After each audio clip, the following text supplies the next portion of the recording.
पैसे सोबत आणले नाही हा बहाणा आता बंद झाला आहे. जेव्हापासून फोन पे आणि जी पे आलाय, आपण जरा बाहेर असेल जरासं आणि घरून डायरेक्ट फोनच येते, बाबू सांबार घेऊन येजो, बाबू दूध घेऊन येजो, बाबू दही घेऊन येजो, बाबू सगळा किराणा घेऊन येजो. पैसे तर सोबतच आहे, मनाही नाही करू शकत. पगार येते कधी आणि पगार जाते कधी हे फक्त आपल्याला आणि फोन पे जी पेलेच माहित राहते. पहिलं ट्रान्झॅक्शन केल्यावर काही ना काही पैसे देत तरी होते हे ऍपवाले. 10 रुपये, 20 रुपये, 50 रुपये. आता 1 रुपया फेकून नाही मारत.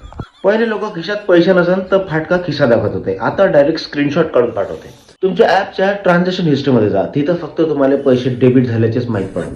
लोकांना सांगूच नका की तुम्ही किती मोठे श्रीमंत आहे, नाही तर कर रे फोन पे आणि कर रे जी पे. सिग्नलवरचे भिकारी पण आजकाल बारकोड घेऊन फिरतात. फोन पे जी पे के नाम पे दे दे रे बाबा.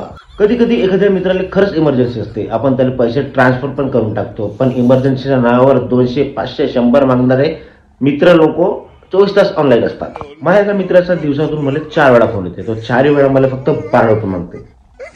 12 रुपये. आता कमेंट करून सांगा की तो 12 रुपये कोण मागते.